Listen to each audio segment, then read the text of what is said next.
Hello everyone, welcome to JK civil services. फरवरी 2022 के J&K के करंट अफेयर के बारे में जो है मैंने एक लेक्चर ऑलरेडी दिया हुआ है।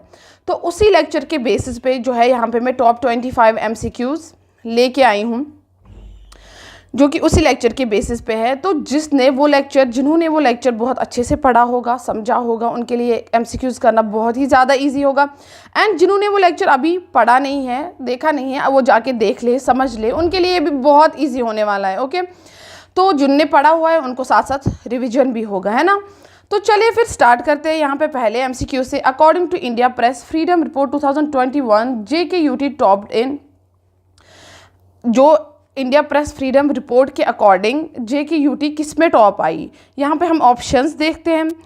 शीप फार्मिंग सेक्टर में, एग्रीकल्चर सेक्टर में, मोस्ट अटैक्स ऑन जर्नलिस्ट इन 2021 या डेवलपमेंटल वर्क्स में। ठीक है, तो चलिए यहाँ पे देखते हैं इसका करेक्ट आंसर क्या है। वो है मोस्ट अटैक्स ऑन जर्नलिस्ट इन 2021, यानी कि जितने भी अटैक जर्नलिस्ट पे 2021 में हुए उसमें जो है सबसे ज़्यादा अटैक्स किनके जर्नलिस्ट पे हुए, JKUT के जर्नलिस्ट पे। ठीक है, किसकी रिपोर्ट के हिसाब से, इंडिया प्रेस फ्रीडम रिपोर्ट 2021 के अकॉर्डिंग। ठीक है, चलिए आगे बढ़ते हैं। How many attacks does the journalist of JKUT faced according to IPFR 2021, यानी कि अब यहाँ पे हमने देखा कि सबसे ज़्यादा जर्नलिस्ट पे अटैक हुए, तो देखते हैं कितने अटैक्स हुए। ये इंडिया प्रेस फ्रीडम रिपोर्ट है।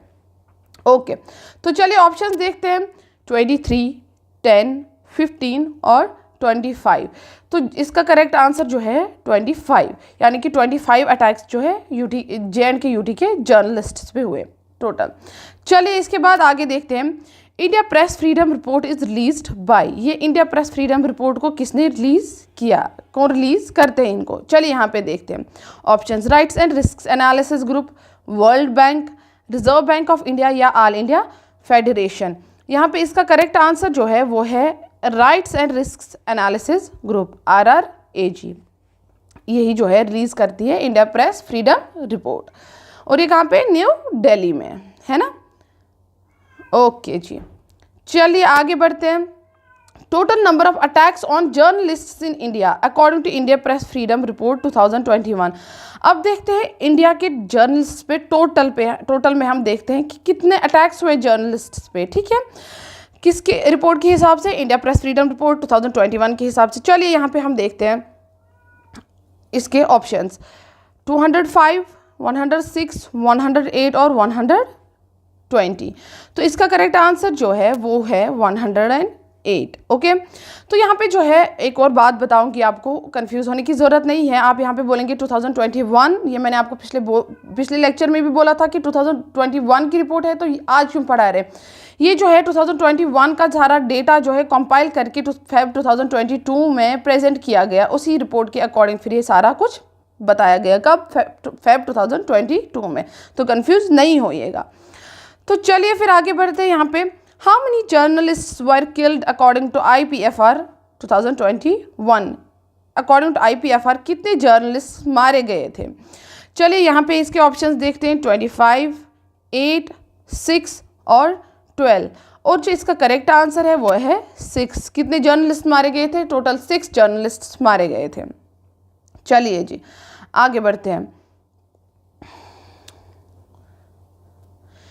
JK government signed memorandum of understanding with New Zealand in order to transform dash in JKUT।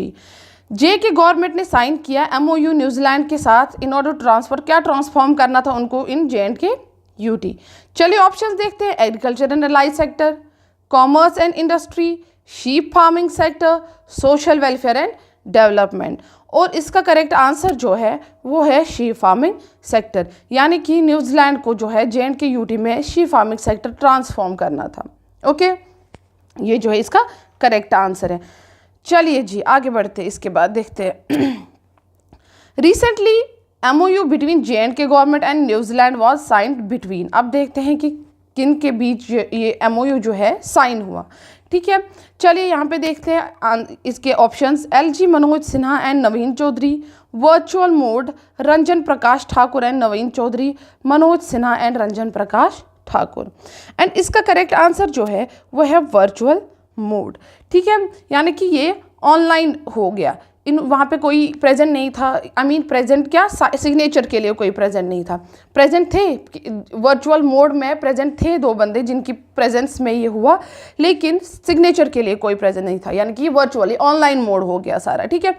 चलिए यहाँ पे मैं आपको बता देती हूँ कि किन की प्रेजेंस में हुआ। LG मनोज सिन्हा एंड नवीन चौधरी की प्रेजेंस में हुआ, लेकिन सिग्नेचर इन्होंने नहीं किया, वर्चुअली हो गया था सिग्नेचर। ओके, यहाँ पे ये याद रखिएगा। चलिए आगे बढ़ते हैं। Dash anniversary of bilateral relation between India and New Zealand was celebrated in 2022। अब इनकी bilateral relationship, friendship between India and New Zealand कब सेलिब्रेट की गई, आई मीन कौन सी एनिवर्सरी थी, ठीक है। तो यहाँ पे देखते हैं जो सेलिब्रेट की गई 2022 में, वो कौन सी एनिवर्सरी थी इनकी, इंडिया एंड न्यूजीलैंड की। चलिए ऑप्शन देखते हैं। 60th एनिवर्सरी थी, 50th थी, 80th थी और 70th थी, ठीक है। तो इसका करेक्ट आंसर जो है वो है 70th एनिवर्सरी थी bilateral relationship between India and New Zealand, जो कि सेलिब्रेट की गई 2022 में। ओके, चलिए जी आगे बढ़ते हैं। इसके बाद देखते हैं India wool accounts dash of total world production of wool and is dash largest in world. अब देखें कि कितना इंडिया वूल का कंट्रीब्यूशन है टोटल वूल प्रोडक्शन वर्ल्ड के, ठीक है, और ये डैश लार्जेस्ट इन वर्ल्ड है, ठीक है। चलिए आगे देखते हैं इसके करेक्ट आंसर क्या है। ऑप्शन जो है 4 to 5% and 5th largest, 2 to 3% and 7th largest, 2 to 3% and 5th largest, 4 to 5% and 7th largest. And इसका करेक्ट आंसर जो है 2 to 3% एंड 7th लार्जेस्ट, यानी कि 2-3% कॉन्ट्रीब्यूशन इसका total wool production in world and 7th largest है ये इन वूल production in world, ठीक है। चलिए जी इसके बाद बात करते हैं in J&K from 2020 to 2021 total contribution of livestock sector to primary sector is.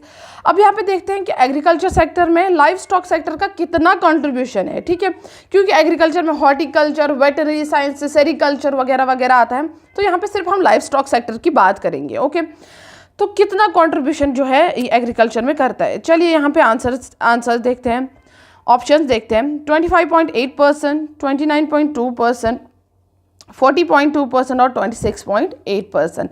And इसका करेक्ट आंसर जो है वो है 25.8%, यानी कि इतना जो है कंट्रीब्यूशन है लाइव स्टॉक सेक्टर का इन एग्रीकल्चर, कहाँ पे, JK UT में। ओके, चलिए जी आगे बढ़ते हैं।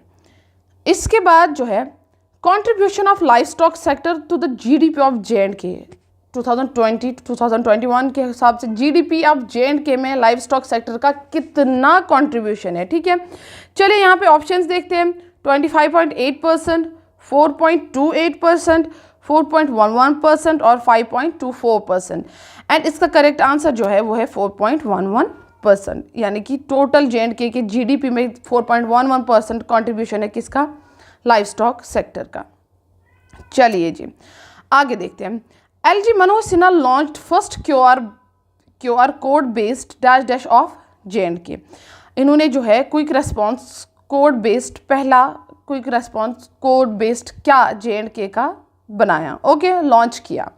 चलिए यहाँ पे ऑप्शंस देखते हैं। Saffron, pashmina shawl, handmade carpets और पेपर माशी।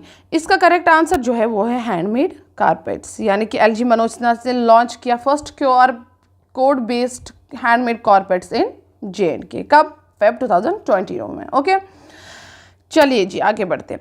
The motive of launching QR code based carpets is to check. अब इसका क्या मोटिव था, QR कोड बेस्ड कारपेट्स बनाना, लॉन्च करना, इसका क्या मोटिव था, इन ऑर्डर टू चेक। चलिए देखते हैं options. Demand, supply and export, authenticity and originality या इम्प्रूवमेंट, ठीक है। चलिए यहाँ पे इसका करेक्ट आंसर जो है वो है ऑथेंटिसिटी एंड ओरिजिनलिटी, ताकि अगर कारपेट्स, यहाँ के J&K के कारपेट्स बाहर किसी भी जगह नेशनल लेवल पे, इंटरनेशनल पे एक्सपोर्ट किए जाएँ तो वहाँ पे उनको इसकी authenticity and originality QR code base पे पता चल जाए कि ये फेक नहीं है, ओरिजिनल है, ठीक है। यानी कि उनको फेक मटेरियल भेजा जा रहा है कश्मीर से या ओरिजिनल मटेरियल, ये कारपेट्स कश्मीर के ही है या कहीं और मैन्युफैक्चर किए जा रहे हैं, ठीक है। इस कोर बेस पे इनको पता चल जाएगा। चलिए जी, यहाँ पे आप देखते हैं J&K carpets are exported to diverse number of countries as of Feb 2022। अब देखते हैं कितने कारपेट्स कितनी नंबर ऑफ कंट्रीज को जो है J&K के कारपेट्स जो है एक्सपोर्ट किए जाते हैं। चलिए अकॉर्डिंग टू Feb 2022, चलिए यहाँ पे देखते हैं कितने 13 नंबर ऑफ कंट्रीज को, 25 नंबर ऑफ कंट्रीज को, 23 नंबर ऑफ कंट्रीज को या फिर 15 नंबर ऑफ कंट्रीज़ को। एंड इसका करेक्ट आंसर जो है वो है 25 नंबर ऑफ कंट्रीज़ को जो है J&K कारपेट्स जो है एक्सपोर्ट किए जाते हैं। चलिए जी आगे बढ़ते हैं। इसके बाद जो है in 2022 to 2021 J&K carpets worth ₹115 crore were exported to, ठीक है। चलिए यहाँ पे इसके ऑप्शंस देखते हैं, USA, UAE, जर्मनी और नीदरलैंड्स। अब यहाँ पे क्या है कि ये बता रहा है कि 2020-21 में J&K के कारपेट्स वर्थ इतने करोड़ के एक्सपोर्ट किस जगह को किए गए थे, ठीक है। USA को, UAE, जर्मनी और नीदरलैंड, और इसका करेक्ट आंसर जो है वो है जर्मनी, ठीक है। वहाँ पे और भी बहुत सारे मैंने आपको बताए हैं, वो आप खुद लर्न करिएगा। चलिए जी आगे बढ़ते हैं। इसके बाद देखते हैं which of the following is India's first cable stayed railway bridge, इनमें से कौन सा है पहला, इंडिया का पहला cable stayed railway bridge. Options है Anji Khad bridge, Chenab river bridge, Vembanad railway bridge और नेहरू सेतु, ठीक है। और इसका करेक्ट आंसर जो है वो है अंजी खाद ब्रिज, ठीक है। ये है इंडिया का first cable stayed railway bridge. Okay जी, चलिए इसके बाद देखते हैं अंजी Khad bridge was developed by, अंजी खाद ब्रिज को किसने डेवलप किया, ठीक है, किस कॉरपोरेशन ने डेवलप किया। चलिए आगे देखते हैं options, Indian railway finance corporation, Indian railway construction corporation, rail Vikas Nigam limited या कोंकण रेलवे कॉरपोरेशन लिमिटेड। और इसका करेक्ट आंसर जो है वो है Konkan railway corporation limited. Okay, इन्होंने जो है अंजी खाद ब्रिज को डेवलप किया। चलिए जी इसके बाद बात करते हैं अंजी Khad bridge connects dash dash and dash dash and is in which district. अंजी खाद ब्रिज जो है वो किस किस जगह को कनेक्ट करता है और वो किस डिस्ट्रिक्ट में जो है पाया जाता है। ओके, चलिए यहाँ पे देखते हैं किस किस डिस्ट्रिक्ट को। ऑप्शंस हैं Katra and Reasi and is in Katra, ठीक है, district Katra and Reasi and is in Reasi district, Udhampur and Katra and is in Udhampur, Ramban and Reasi and is in Ramban. यहाँ पे जो है इसका करेक्ट आंसर जो है ये कनेक्ट करता है कटरा एंड रियासी को, एंड किस डिस्ट्रिक्ट में जो है ये रियासी डिस्ट्रिक्ट में है अंजी खाद ब्रिज। ओके, चलिए जी आगे देखते हैं। अंजी Khad bridge was announced by, ठीक है, अंजी खाद ब्रिज को किन्होंने अनाउंस किया था। तो चलिए यहाँ पे ऑप्शंस देखते हैं हम क्या क्या ऑप्शंस हैं। सुरेश प्रभु, अश्विनी वैष्णव, पीयूष गोयल, डीवी सौदानंदा गौड़ा। तो यहाँ पे जो है इसका करेक्ट आंसर जो है वो है पीयूष गोयल, ठीक है। ये जो है रेलवे मिनिस्टर थे है नहीं, ठीक है। प्रेजेंट जो है वो है अश्विनी वैष्णव। तो वहाँ पे आप कंफ्यूज नहीं होएगा, ये जो मैंने बताया पीयूष गोयल जो जब ये रेलवे मिनिस्टर थे उन्होंने ही अनाउंस किया था किसको, अंजी खाद ब्रिज को। ओके, याद रखिएगा, कंफ्यूज नहीं होइएगा। पीयूष गोयल जो है आज नहीं है रेलवे मिनिस्टर, आज की जो है अश्विनी वैष्णव है, ठीक है। चलिए जी आगे बढ़ते हैं। अंजी Khad bridge is a part of dash dash project, अंजी खाद ब्रिज किस प्रोजेक्ट का पार्ट है। चलिए आगे देखते हैं इसके option. Udhampur Srinagar Baramulla railway link, Delhi Amritsar high speed rail project, Varanasi Howrah high speed railway project या Delhi Mumbai high speed railway project. And इसका करेक्ट आंसर जो है ये किसका पार्ट है, Udhampur Srinagar Baramulla rail link. Okay, ये इसका पार्ट है। एंड इसका जो है इस प्रोजेक्ट के अंदर जो है चिनाब रिवर ब्रिज भी आता है, जो कि मैंने आपको पिछले पढ़ाया है। चिनाब रिवर ब्रिज जो कि तैयार होके इंडिया का हाईएस्ट रेलवे ब्रिज बनने वाला है, हाईएस्ट। ओके, ये जो है यहाँ पे पॉइंट याद रखिएगा। ओके जी, चलिए आगे बढ़ते हैं। इसके बाद देखते हैं in Feb 2022 JK government launched a higher bandwidth portal name, ठीक है।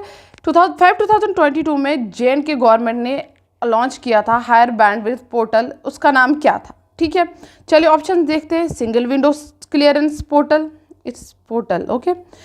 जनभागीदारी एम्पावरमेंट पोर्टल, किसान रथ मोबाइल ऐप और पीएम किसान मोबाइल ऐप। ठीक है, चलिए इसका करेक्ट आंसर जो है वो है जनभागीदारी एम्पावरमेंट पोर्टल। ठीक है, ये इन्होंने जो है लॉन्च किया था कब? फेब 2022 में with higher bandwidth. Higher bandwidth क्यों? ताकि इजीली एसेसिबिलिटी, इजी एसेसिबिलिटी के लिए। ओके, चलिए आगे देखते हैं। इसके बाद इन Feb 2022 LG Manoj Sinha sign to 22 power projects in dash district worth rupees dash. Feb 2022 में एलजी मनोज सिन्हा ने 22 पावर प्रोजेक्ट्स साइन किए, किस डिस्ट्रिक्ट में, वर्थ कितने रुपीज़? ठीक है, चलिए यहाँ पे देखते हैं option. Reasi and 216 crore, Samba 200 crore, Samba 216 crore, Katra 260 crore. And इसका करेक्ट आंसर जो है सांबा में जो है साइन किया था 22 power project and worth rupees 216 crore. इसका करेक्ट आंसर है सांबा एंड 216 करोड़। चलिए जी, इसके बाद देखते हैं J&K to create dash innovation hubs under new education policy. Under new education policy J&K को कितने इनोवेशन हब्स क्रिएट करने हैं इन J&K? देखते हैं, चलिए ऑप्शंस देखते हैं। 8, 9, 2 और 4।